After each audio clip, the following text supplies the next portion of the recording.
नाम बाबर अयूब है। मैं ऑस्ट्रेलियन रजिस्टर्ड माइग्रेशन एजेंट हूँ। पिछली वीडियो में मैंने आपको बताया था कि कौन से स्किल माइग्रेशन वीज़ास हैं जिसके ज़रिए आप ऑस्ट्रेलिया जा सकते हैं। इस वीडियो में मैं आपको जो 3 वीज़ास बताए थे मैंने आपको इसमें जो 189 वीज़ा सब क्लास 189 के तहत आप किस तरह वीज़ा आप किस तरह अपना प्रोफेशन दे सकते हैं और किस तरह जा सकते हैं। तो मैं आपको ये सारी इन्फॉर्मेशन दूंगा, तो ये वीडियो देखते रहिएगा। अच्छा, सब क्लास 189 वीज़ा है क्या? बेसिकली इस वीज़े के तहत जो भी ऑस्ट्रेलिया जाता है वो पूरे ऑस्ट्रेलिया में कहीं भी रह सकता है और जॉब कर सकता है। उसको सारी मराहत हासिल हैं, वो उसको परमानेंट रेजिडेंसी मिलती है, यानी कि वो ऑस्ट्रेलियन रेजिडेंट है। 5 साल का ये वीज़ा होता है। ये तो इसकी एक अहम बात है। इसमें अपनी वो फैमिली को जा सकता है, यानी कि अपनी वाइफ, अपने बच्चे, ये सब उसके साथ जा सकते हैं और उनको ऑस्ट्रेलियन मराहत भी मिलती हैं, यानी कि उनका हेल्थ सिस्टम, स्कूलिंग ये फ्री होती है। ये वीज़ा में आप कैसे जाएंगे, कैसे दे सकते आप अप्लाई करते हैं। बेसिकली आपका जो भी प्रोफेशन है, जैसे कोई टीचर है, कोई मैकेनिकल इंजीनियर है, कोई कंप्यूटर इंजीनियर है, कोई हेयर ड्रेसर है, आपका जो भी प्रोफेशन है आप उसके तहत अप्लाई कर सकते हैं। तो उनकी एक लिस्ट ऑस्ट्रेलियन इमिग्रेशन प्रोग्राम में एक लिस्ट है जिसका MLTSSL कहते हैं, medium to long term skill shortage programme है ये। बेसिकली इसमें आपको अपना प्रोफेशन देखना होगा कि आप जिस प्रोफेशन से भी ताल्लुक रखते हैं, क्या आपका प्रोफेशन उसमें मौजूद है।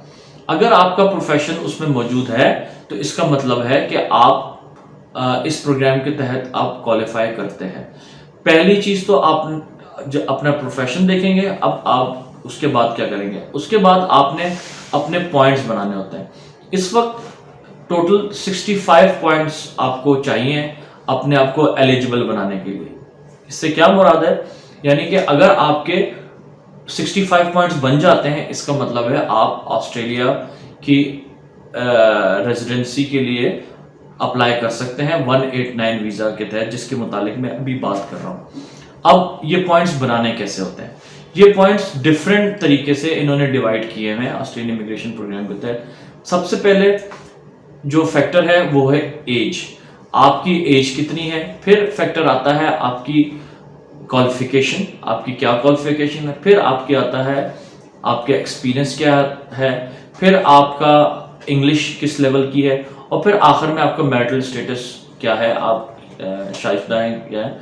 इसके अलावा भी 2-3 और चीज़ें हैं, लेकिन ये बेसिकली मेन क्राइटेरिया है। पहले हम एज को देखते हैं।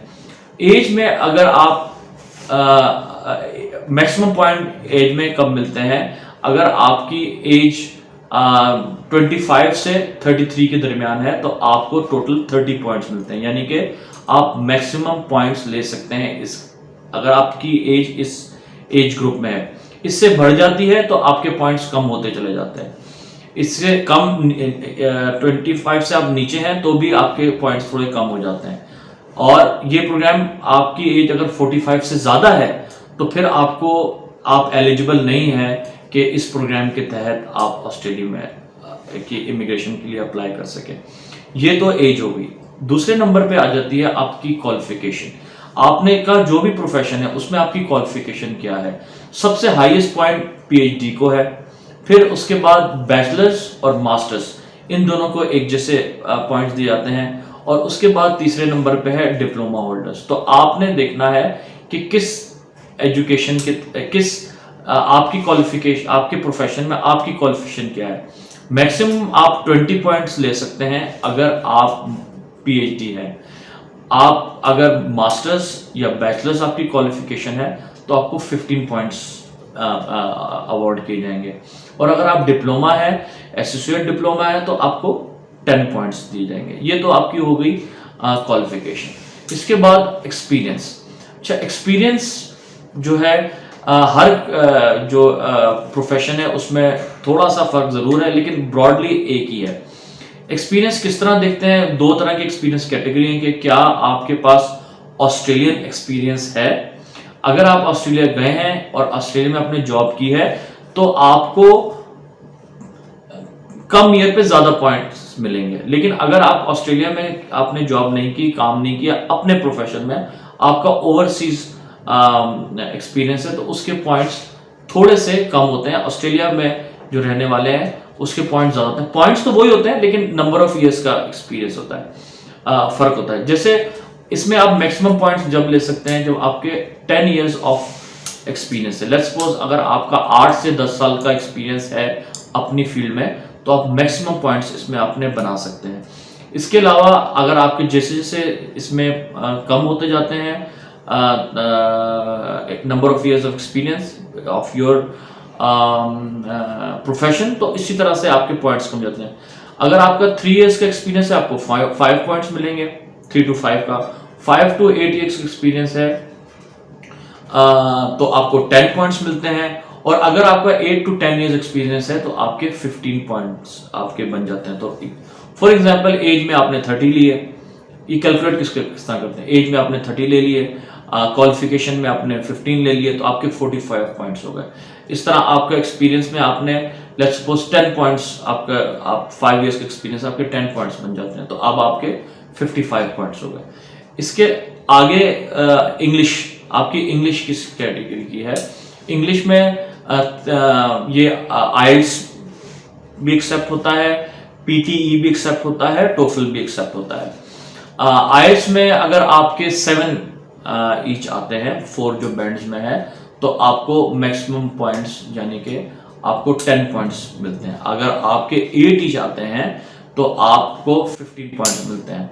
लेकिन अगर आपके 6 ईच आते हैं तो आपको उसके 5 पॉइंट्स मिलते हैं। इस तरह से आप की जो इंग्लिश है वो इस तरह से डिफाइन करते हैं। पीटी में ज़्यादा उसका स्कोरिंग सिस्टम अलग है, 55 आपके हैं, 63 हैं, तो वो उसके मुताबिक आप एडजस्ट कर सकते हैं। इसी तरह टोफल में भी है। तो आपके अभी तक जैसे मैंने एग्जांपल दी 55 पॉइंट्स हो गए थे, तो अब अगर आपके 7 ही जगह तो 10 पॉइंट्स आपके और ऐड होके आपके 65 पॉइंट्स हो गए, यानी कि अब आप एलिजिबल हो गए। अगली कैटेगरी क्या है? अगली है मैरिटल स्टेटस। अगर आप शादीशुदा हैं या आप शादीशुदा नहीं है। अगर आप शादीशुदा नहीं है, बैचलर हैं, तो आपको 10 पॉइंट्स मिलते हैं। तो आप उस 10 पॉइंट्स को ऐड कर लीजिएगा, कर लें तो यानी कि 65 में ऐड किया 10 तो आपके 75, यानी कि आप एलिजिबिलिटी पॉइंट्स ऊपर चले गए। Now you have very good chances of getting permanent residency of Australia through this programme. अच्छा, इस तरह से ये सारी कैलकुलेशन होती है। और अगर आपकी शादी हुई हुई है और आपकी वाइफ की इंग्लिश ठीक है, एज लेस देन 45 है, और इसके अलावा वो भी किसी प्रोफेशन से मुंसलिक हैं जो कि इनकी लिस्ट में मौजूद है। MLTC 2 लिस्ट हैं और STSL इसमें से किसी में मौजूद है, तो फिर आप को पूरे 10 पॉइंट्स मिल जाएंगे। अगर उनकी सिर्फ इंग्लिश ठीक है, इंग्लिश ठीक से मराद कि अगर उनका IELTS बैंड 4.5 है तक आ जाता है और एज उनकी लेस देन 45 है, तो आपको 5 पॉइंट्स मिलेंगे। और अगर ये सब चीज़ें नहीं हैं तो आपको उसका 0 पॉइंट्स मिलेंगे। इस तरह से ये कैलकुलेशन होती है। तो ये इनका 189 सब क्लास वीज़ा प्रोग्राम है। अगर आपको इस हवाले से कोई भी इंफॉर्मेशन चाहिए या कोई भी सवालात आपके हैं जहन में, तो आप इस वीडियो पे अपने सवालात भेज सकते हैं। मेरा व्हाट्सएप नंबर भी है, उसमें भी आप मुझसे सवालात कर सकते हैं। मुझसे डायरेक्ट लिंक मुझसे आप डायरेक्ट राब्ते में रह सकते हैं। तो उम्मीद है मैं आपको आपकी जो भी क्वेरी है उसका मैं आपको इसमें जवाब दूंगा। ठीक है, बड़ी मेहरबानी, थैंक यू।